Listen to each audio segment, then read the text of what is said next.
March 18, 1963. Commissioner Frank Torino stood behind the podium at City Hall, 300 reporters hanging on his every word. He'd just announced the biggest mob bust in Chicago history. Then he made the joke about Sam Giancana's dead father. The room erupted in nervous laughter. Flashbulbs popped. Torino basked in the applause. 4 days later, a manila envelope arrived on his desk. Inside, a single photograph from 1941. Young patrolman Torino shaking hands with Vincent the Butcher Marconi outside a blood-soaked warehouse. The same warehouse where his partner Jimmy Kowalski died. The same night Torino took his first mob payoff. 22 years of building a reputation as the mob's worst enemy. 22 years of speeches about justice and integrity. All of it about to crumble because Sam Giancana never forgot that the man who mocked his father's memory was the same corrupt cop who helped murder 6 men. Before we jump back in, tell us where you're tuning in from, and if this story touches you, make sure you're subscribed because tomorrow I've saved something extra special for you. Frank Torino's hands trembled as he held the photograph. The black and white image was crisp, professional. Someone had been watching that night, waiting. His younger face stared back at him, unmarked by the scars and lines that 2 decades of police work had carved into his features. In the photo, he looked eager, hungry, desperate. He remembered that desperation.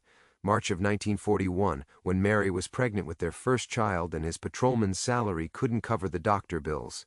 When his own father lay dying in a charity ward because they couldn't afford the treatment that might have saved him. When Vincent Marconi had appeared like an answer to prayer, offering more money than Torino made in 6 months, all for one night of looking the other way. The warehouse massacre had made headlines for weeks.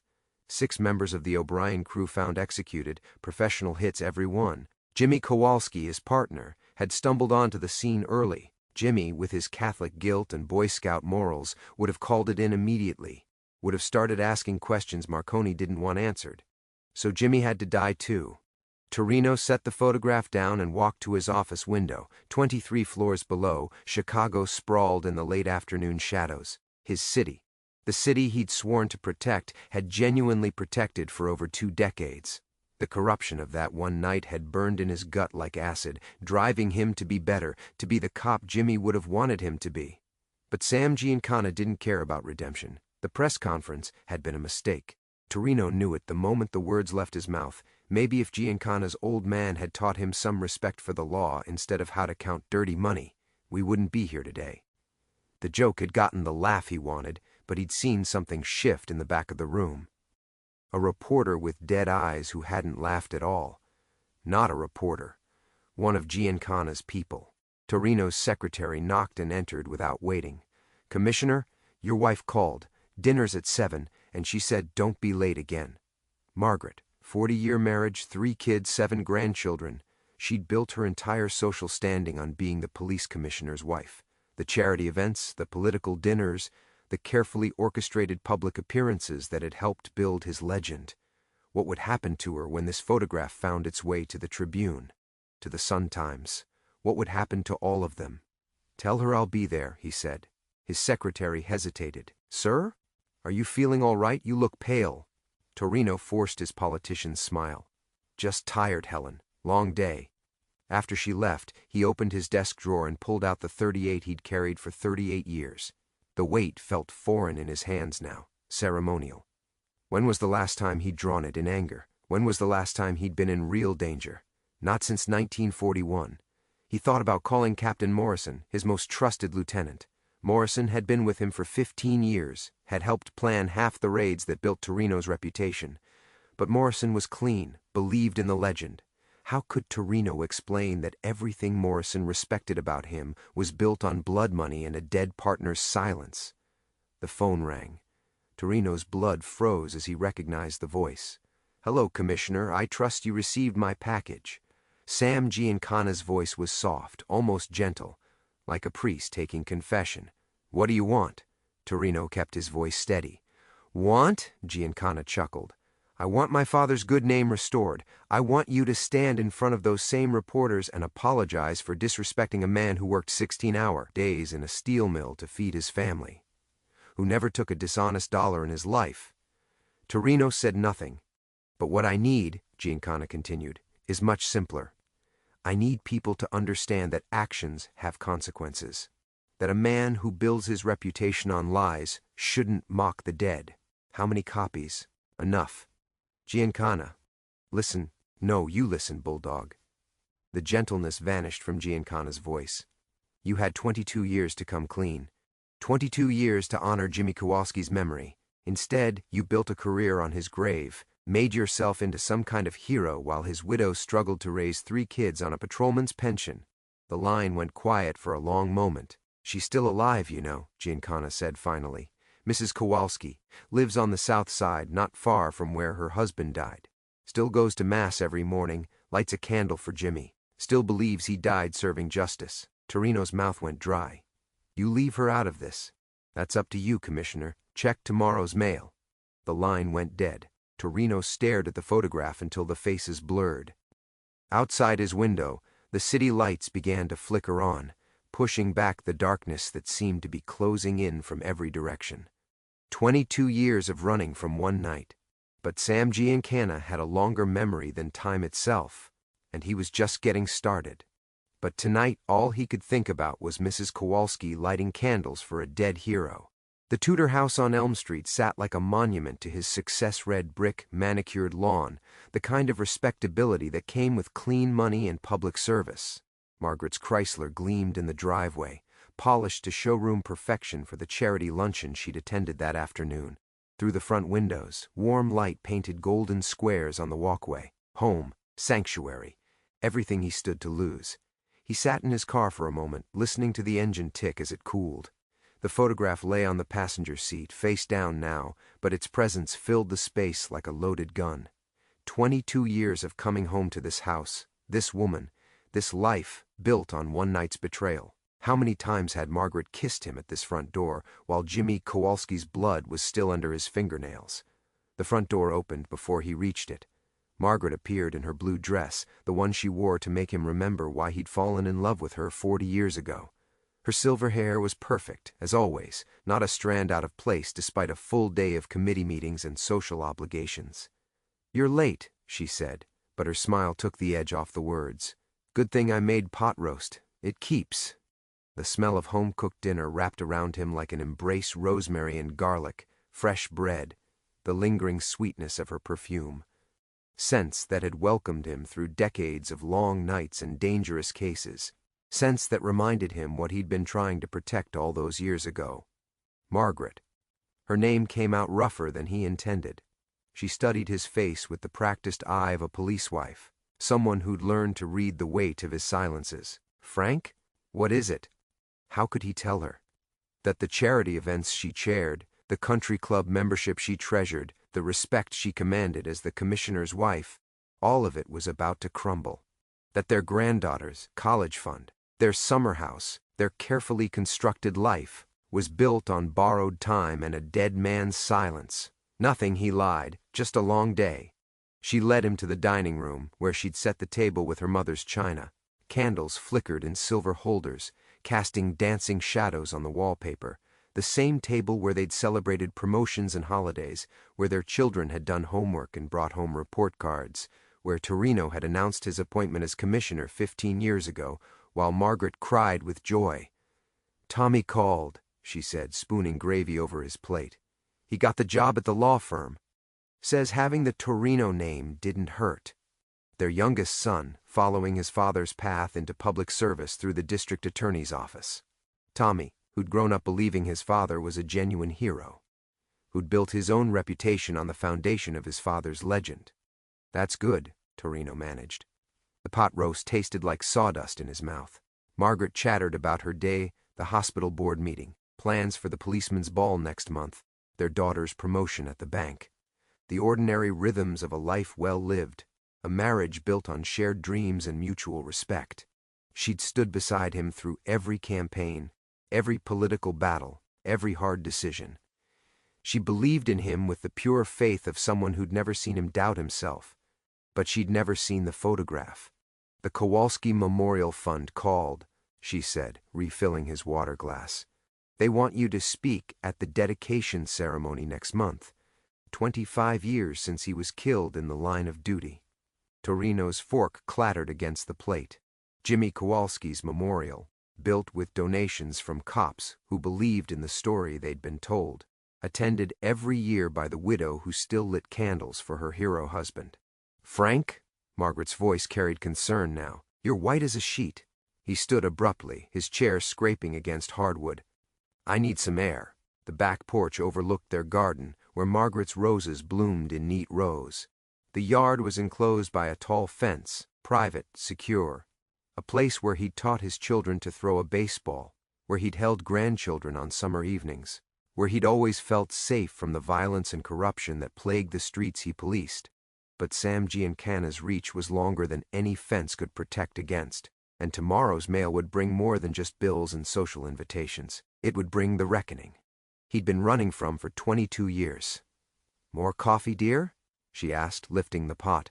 Torino's cup was still full, growing cold in his trembling hands. He'd barely slept, lying awake beside his wife while she breathed peacefully against his shoulder. How many nights had he found comfort in that rhythm?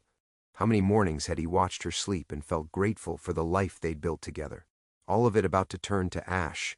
The mail carrier's footsteps crunched on their gravel walkway.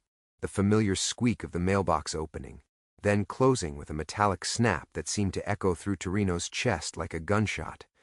Margaret didn't even look up from the stove. "I'll get it," Torino said, his voice barely audible. "What's that, dear?" "The mail. I'll get the mail." He forced himself to walk normally to the front door, though his legs felt like water. Through the frosted glass, he could see the mail carrier moving on to the next house, whistling some tune Torino couldn't place. Such ordinary sounds. Such an ordinary morning for everyone but him.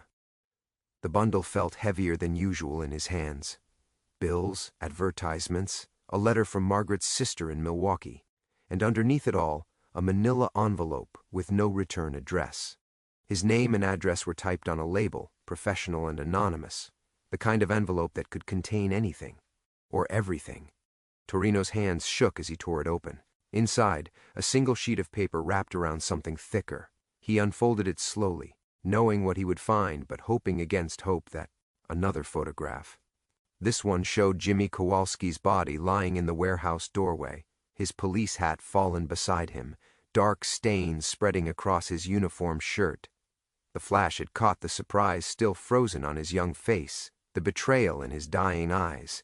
But it was the typed note that made Torino's knees buckle. "Commissioner Torino, Officer James Kowalski died believing you would call for backup. He trusted his partner to protect him.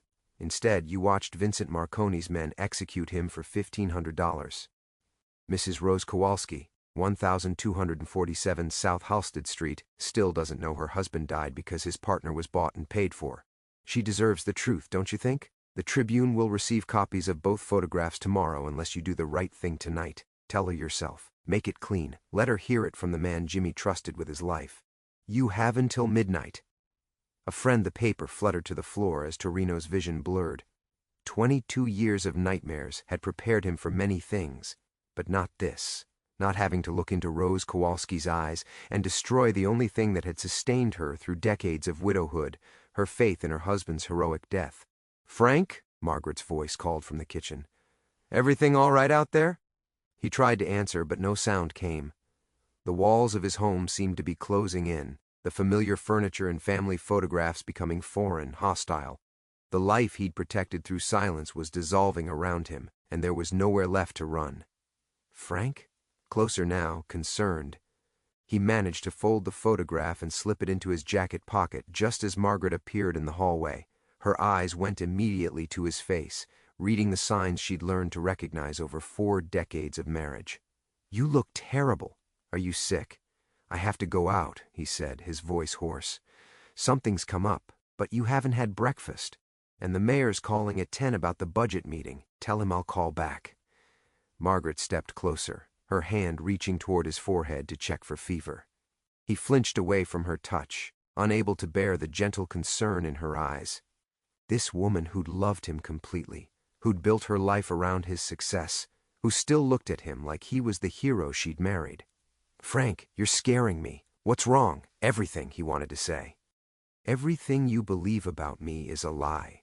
Our life, our home, our family's future, All of it balanced on the grave of a good man I helped kill for money. I have to go, he repeated, grabbing his coat from the hall closet. He was halfway to his car when Margaret called from the front door. "Frank, when will you be home?"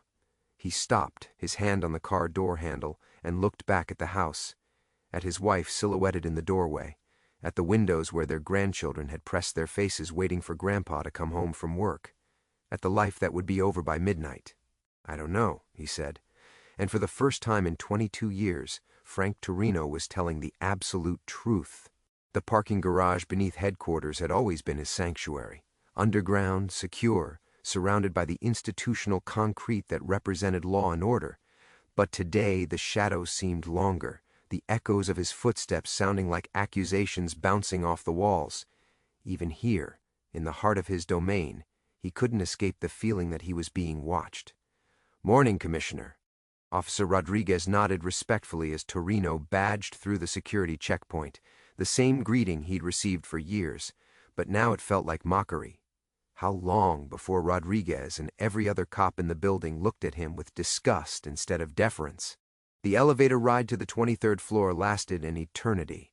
Each floor that passed brought him closer to his office, to the phone calls and meetings that made up his normal life, a life that felt increasingly surreal with Jimmy Kowalski's dead eyes burned into his memory. The elevator dinged softly at each stop, a countdown to midnight that had already begun. "Commissioner Torino?" His secretary, Helen, looked up from her typewriter as he passed her desk. "Captain Morrison called twice. Says it's urgent. Morrison. 15 years of working together. 15 years of the captain looking at him like he was something to aspire to." Morrison had been a rookie patrolman when Torino made lieutenant, had modeled his entire career on what he thought Torino represented. Clean money, honest work, justice served without compromise. "Tell him I'll call back," Torino said, not breaking stride. "But sir," he said. Torino's office door slammed shut behind him, cutting off Helen's protests. He slumped into his chair and stared at the phone, knowing he should call Morrison back, knowing he should handle the budget meeting with the mayor, knowing he should do any of the 100 tasks that kept the department running. Instead, he sat paralyzed, feeling the photograph burn against his chest like a brand. The intercom buzzed. "Commissioner? Captain Morrison is here. He says he needs to see you immediately." Before Torino could respond, his office door opened and Morrison strode in. Tall, lean, with the kind of square-jawed confidence that looked good in newspaper photos. The perfect police captain, everything Torino had pretended to be for 2 decades. But something was wrong with Morrison's face. The usual easy confidence was gone, replaced by something Torino had never seen there before. Fear. "Captain," Torino managed. "What's so urgent?" Morrison closed the door carefully behind him and approached the desk with measured steps, like he was crossing a minefield. His usual military bearing seemed forced, artificial. "Frank," Morrison's voice was barely above a whisper. "We need to talk." "About what?" Morrison glanced toward the windows, then back to Torino. When he spoke again, his words came out in a rush. "I got a call this morning, anonymous, someone claiming they had information about old cases from before my time." Torino's blood turned to ice water. "What kind of information?" "They didn't say much, just that some old wounds were about to be reopened, that certain people in high places might want to start thinking about their retirement plans." Morrison's hands were shaking now. "Frank, they knew things. About internal investigations, about evidence files, about—" he swallowed hard, "about Jimmy Kowalski." The name hung in the air between them like a loaded gun. Torino watched Morrison's face, seeing his own terror reflected there. If Giancana's people were reaching out to Morrison, then the net was already wider than just Rose Kowalski in the newspapers. "What did you tell them?" Torino asked. "Nothing. I hung up." Morrison ran a hand through his graying hair. "But Frank, what if they call the newspapers? What if they call internal affairs? Christ, what if they call the FBI?" Through his office windows, Torino could see the city sprawling below them, the same view that had given him comfort for 15 years. His city, his kingdom, built on the foundation of one dead partner's silence, and now cracking apart as that silence finally ended. Morrison was still talking, something about damage control and getting ahead of the story, but his voice seemed to come from very far away. All Torino could hear was the sound of his own heartbeat, counting down the hours until midnight. until he had to look Rose Kowalski in the eye and tell her the truth about the hero she'd been mourning for 22 years. Morrison stopped mid-sentence, staring at his commissioner with growing alarm. "Frank? Frank, are you listening to me?" But Torino was listening to something else entirely. The sound of 22 years of borrowed time finally running out. "I am listening," Torino said finally. His voice came out steady, almost calm, though his hands trembled as he reached for his desk drawer. Inside, beneath department reports and budget summaries, lay a small address book worn soft from decades of use. He'd memorized Rose Kowalski's address years ago, but holding the book made the task feel more official, more real.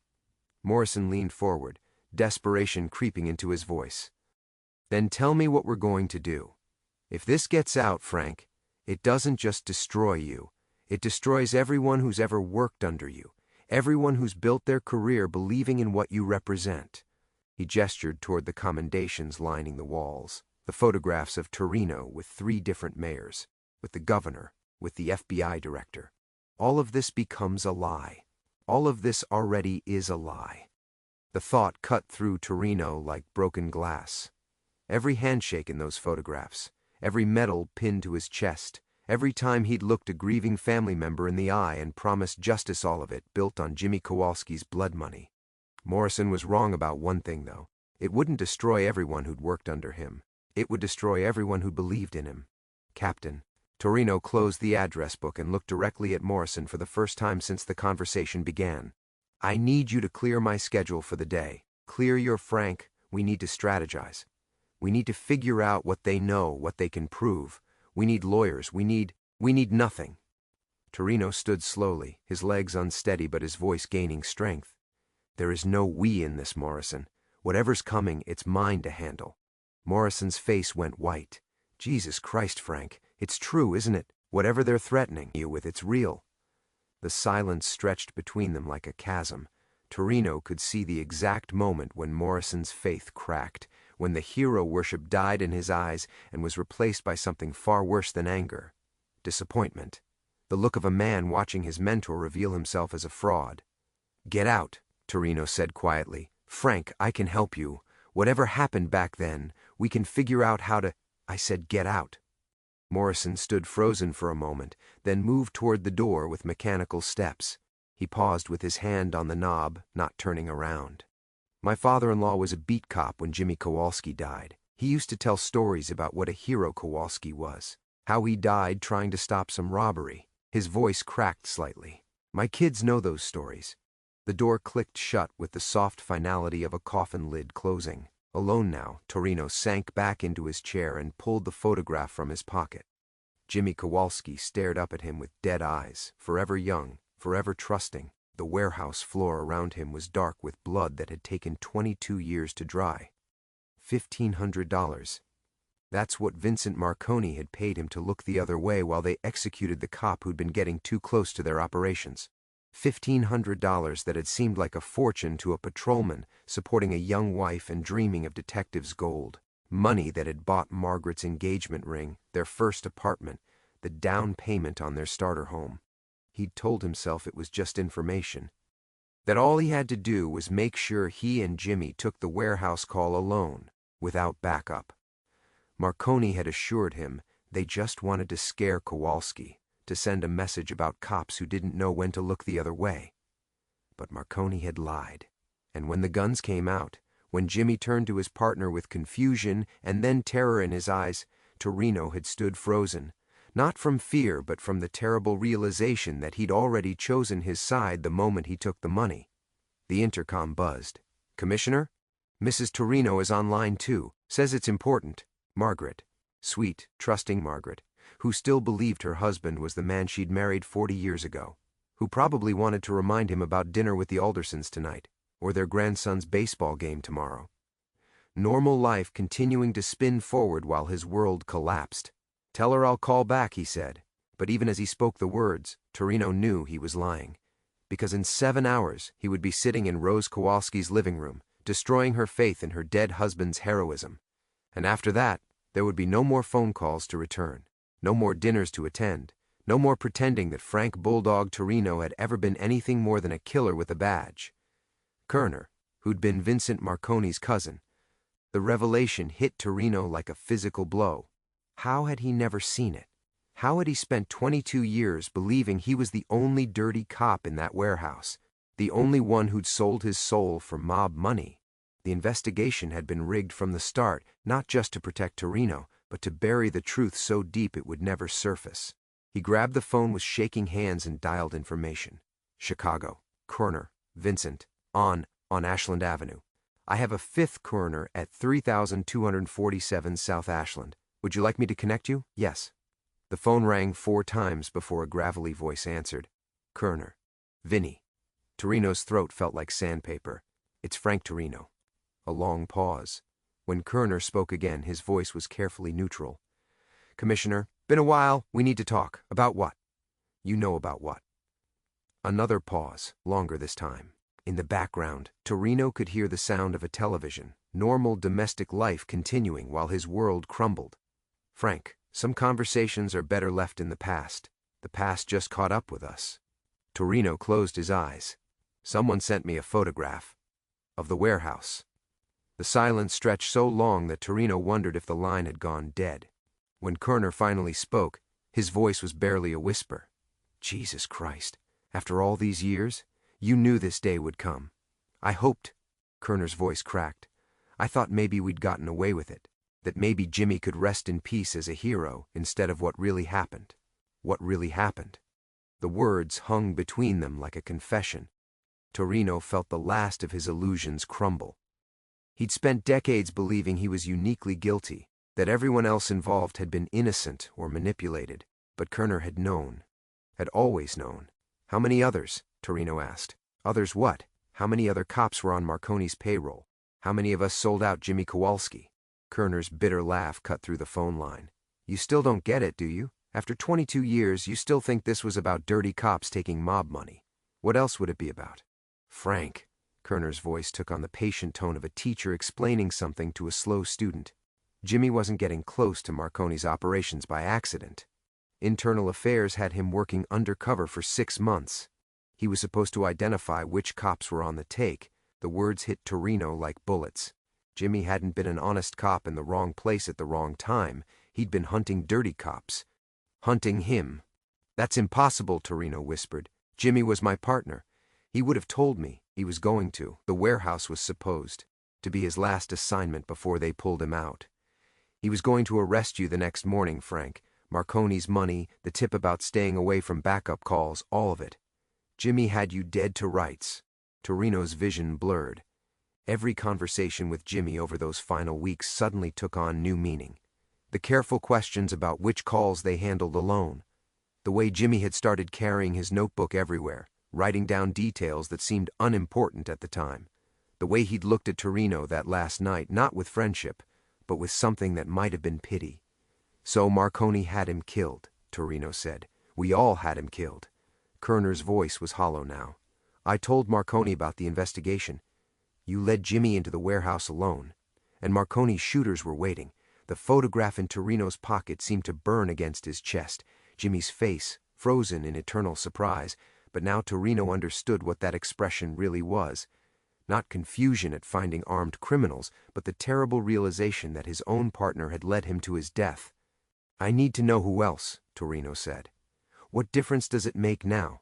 Because someone's making me tell Rose Kowalski the truth tonight. Someone who has photographs, who knows everything, and I need to know if you're getting the same treatment. Kerner was quiet for a long moment.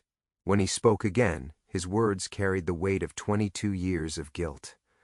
Frank, maybe it's time. Maybe Jimmy deserves better than the lie we've been telling. But Torino was no longer listening. Because the terrible truth was finally clear, Sam Giancana wasn't just destroying a dirty cop.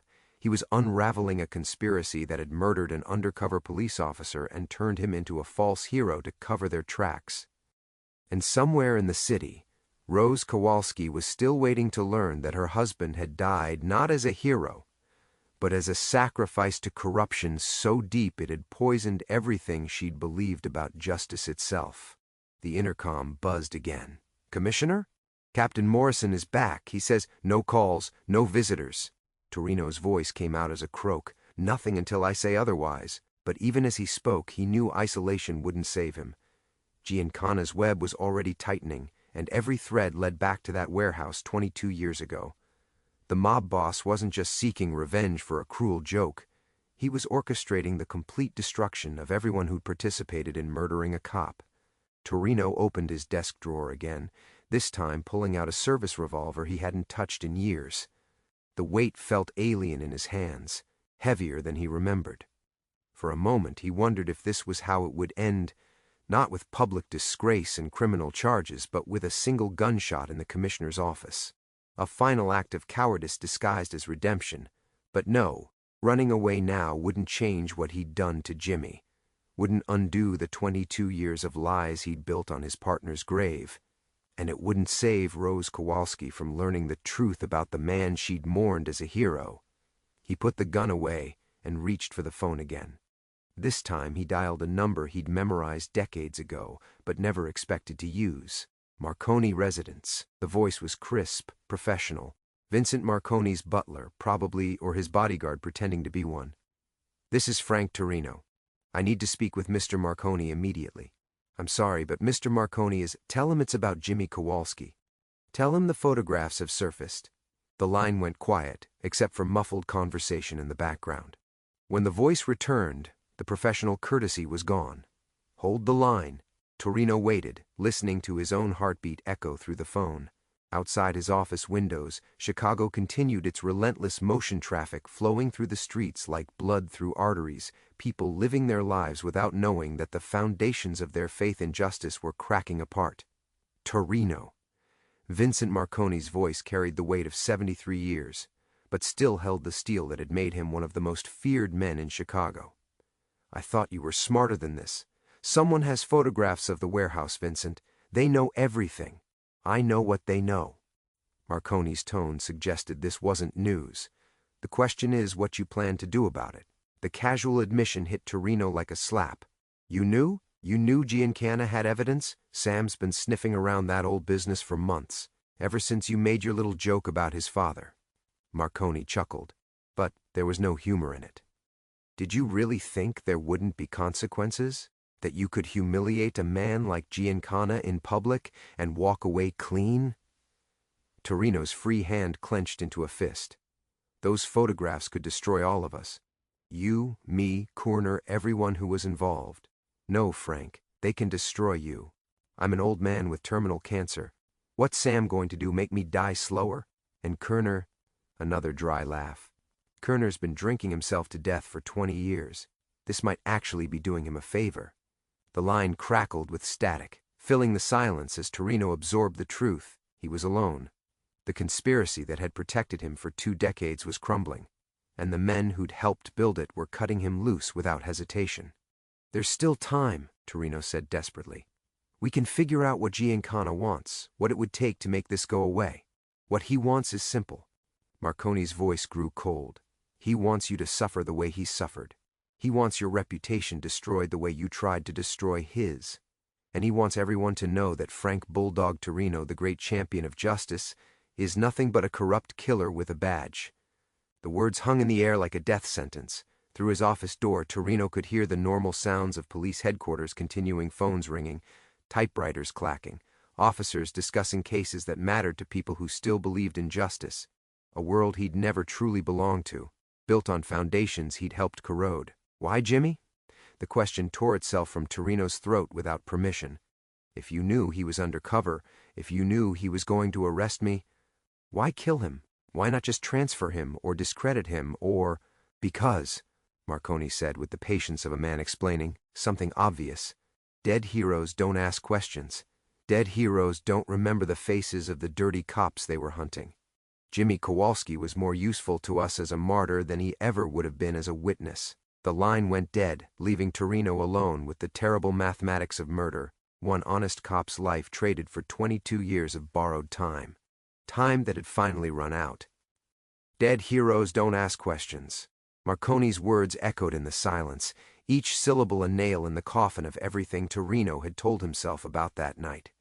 He'd carried the weight of leading Jimmy to his death, but he'd never understood the full scope of the manipulation.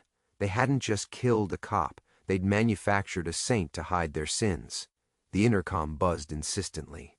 "Commissioner, I'm sorry to interrupt, but there's a gentleman here who says—" The office door opened without invitation. Sam Giancana stepped inside with the unhurried confidence of a man who owned whatever room he entered. Impeccably dressed in a charcoal suit that probably cost more than most cops made in a month, he moved with the graceful economy of a predator. Behind him, two men in darker suits flanked the doorway, not obviously threatening, but radiating the kind of presence that made threats unnecessary. "You can go," Giancana said to the secretary, never taking his eyes off Torino. The door clicked shut behind him. For a moment, neither man spoke. Torino had seen Giancana in courtrooms and newspaper photographs, but never this close, never in the intimacy of confined space. The mob boss was smaller than his reputation suggested, but his eyes held the flat darkness of a man who'd ordered deaths the way other people ordered coffee. "Mr. Torino." Giancana's voice carried no trace of anger, which somehow made it more terrifying than shouting would have been. "I thought it was time we talked face to face." "About what?" But Torino's voice cracked on the words, betraying the fear he was trying to hide. Giancana smiled, a thin, mirthless expression that never reached his eyes. He walked to the window overlooking the precinct parking lot, hands clasped behind his back like a general surveying a battlefield. About respect, about consequences, about the way words can come back to haunt a man. "If this is about the press conference..." The press conference was theater. Giancana turned from the window, fixing Torino with a stare that seemed to see through flesh and bone. "You made jokes about my father's death because you thought you were untouchable, because you believed that badge made you better than men like me."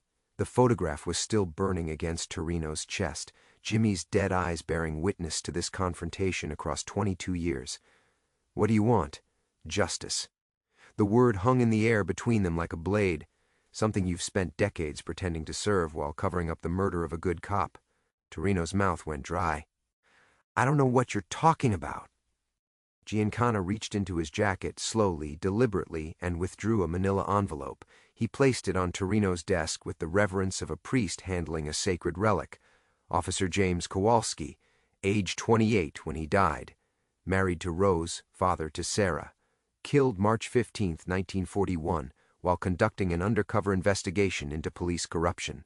The envelope lay unopened between them, but Torino could feel its contents like a physical weight. More photographs, probably. Documents.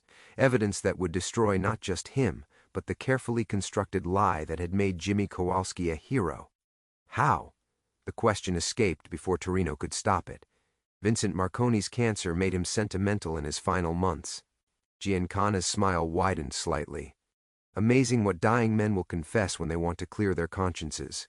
Names, dates, details, including the identity of the cop who led Kowalski to his death. The room tilted slightly, reality reshaping itself around this new truth. Marconi hadn't just abandoned him. He'd actively betrayed him, trading Torino's secrets to buy whatever twisted form of absolution a dying gangster thought he deserved. 22 years, Giancana continued, his voice taking on an almost conversational tone. 22 years of watching you build a career on that man's grave, taking commendations, shaking hands with mayors, preaching about justice while his widow wondered why her husband's killers were never found. Torino's hand moved instinctively toward his desk drawer, toward the service weapon he'd considered using on himself minutes earlier. But Giancana's bodyguards shifted almost imperceptibly, and he froze. "Tonight," Giancana said, checking an expensive watch, "you're going to visit Rose Kowalski. You're going to tell her the truth about how her husband died. All of it. And then you're going to resign your position and confess your crimes publicly." The words hit like physical blows. "And if I refuse?" Giancana's expression didn't change, but something dark flickered behind his eyes. "Then the photographs go to every newspaper in Chicago, along with Vincent's signed confession. Your wife reads about your crimes in the morning edition. Your children learn their father is a murderer from strangers on the street. The choice wasn't really a choice at all, and they both knew it. But in that moment, staring into the pitiless eyes of his destroyer, Frank Torino finally understood what justice actually looked like. It looked like Jimmy Kowalski's widow learning the truth at last. Rose Kowalski lives at 1247 Maple Street in Cicero. She'll be expecting you by 9 o'clock. Giancana straightened his tie with the same casual precision he might use to sign a death warrant. Don't disappoint her again. The mob boss turned to leave, his bodyguards falling into step behind him. At the door, he paused without looking back. My father was a good man, Torino. He deserved better than your jokes, just like Jimmy Kowalski deserved better than your betrayal. Then they were gone, leaving Torino alone with the envelope and the crushing weight of 22 years of buried truth. The house on Maple Street looked exactly as Torino had imagined it. Small, neat, with carefully tended flower boxes that spoke of a woman who still found beauty worth preserving despite her losses. Light glowed warmly in the front windows, and he could see the silhouette of someone moving inside, preparing for a visitor who would destroy everything she'd believed about her husband's death.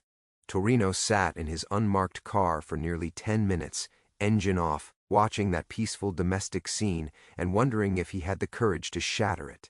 The envelope lay beside him on the passenger seat, its contents having confirmed his worst fears during the drive over. Photographs of the warehouse, yes, but also police reports that had been altered, witness statements that had been buried, evidence of a conspiracy that reached deep into the department he'd spent his career serving. When he finally knocked on Rose Kowalski's door, his legs felt like they might buckle beneath him. She was smaller than he'd expected, with silver hair pulled back in a simple bun and kind eyes that reminded him painfully of Jimmy's. She wore a blue dress that had probably been her best 20 years ago, and she'd set out coffee and cookies as if this were a social call, rather than the destruction of everything she held sacred. Commissioner Torino, she said, leading him to a modest living room dominated by photographs of Jimmy in uniform. I was so surprised when you called. It's been so many years since anyone from the department has visited. The words were knives. Torino accepted the coffee with hands that shook slightly, noticing how she'd kept Jimmy's service photo on the mantelpiece all these years, how she'd preserved his memory like a shrine to heroism that had never actually existed. Mrs. Kowalski, he began, then stopped. How did you tell a widow that her husband's martyrdom had been a lie, that the partner she'd trusted had led him to slaughter? She settled into her chair across from him, hands folded in her lap, waiting with the patience of a woman accustomed to disappointment. You said this was about Jimmy? Yes. The word came out as barely a whisper. Torino cleared his throat and tried again. About the night he died, about what really happened in that warehouse. Something flickered across her face, not surprise, but a kind of weary recognition. I wondered when someone would finally tell me the truth. The confession stopped him cold. You wondered? Rose Kowalski looked at Jimmy's photograph for a long moment, then back at Torino. Commissioner, I was married to that man for 6 years. I knew when he was working a regular case, and when he was working something that kept him awake at night. Those last few months he was different, careful, like he was carrying a secret that was eating him alive. Torino felt the ground shifting beneath his feet again. He never told you about the undercover work? Not directly, but wives know things, Commissioner. We know when our husbands are hunting bad men, and we know when they're hunting bad cops. Her voice remained steady, but tears had begun to gather in her eyes. I knew Jimmy was investigating police corruption, and I knew you were his partner. The silence stretched between them like a chasm. Outside, Chicago continued its relentless nighttime rhythm, but inside this small house, time had stopped in 1941. I led him to his death, Torino said finally. I was taking money from Vincent Marconi, and Jimmy was building a case against me. I didn't know it then, but when I got the call about the warehouse disturbance, when I suggested we handle it alone without waiting for backup, I was leading him into an ambush. Rose nodded slowly, as if confirming something she'd suspected for decades. And afterward, we made him a hero, covered up what really happened, let you believe he died fighting criminals instead of being murdered by the cops he was trying to expose. Torino's voice cracked. For 22 years, I've been living on his grave. She was crying now, quiet tears that spoke of grief too deep for dramatic expression. But when she looked at him again, her eyes held something unexpected, not hatred, but a kind of terrible understanding. Thank you, she said simply, for finally telling me the truth. Jimmy always said the worst thing about corruption wasn't the crime itself, but the lies that came after. the way it poisoned everything it touched. Torino left the house an hour later, feeling hollowed out but somehow lighter. Behind him, Rose Kowalski sat with Jimmy's photograph, finally able to mourn not just her husband's death, but the man he'd actually been flawed, frightened, but ultimately willing to die for what was right. The truth had set no one free, but it had, at last, let Jimmy Kowalski rest.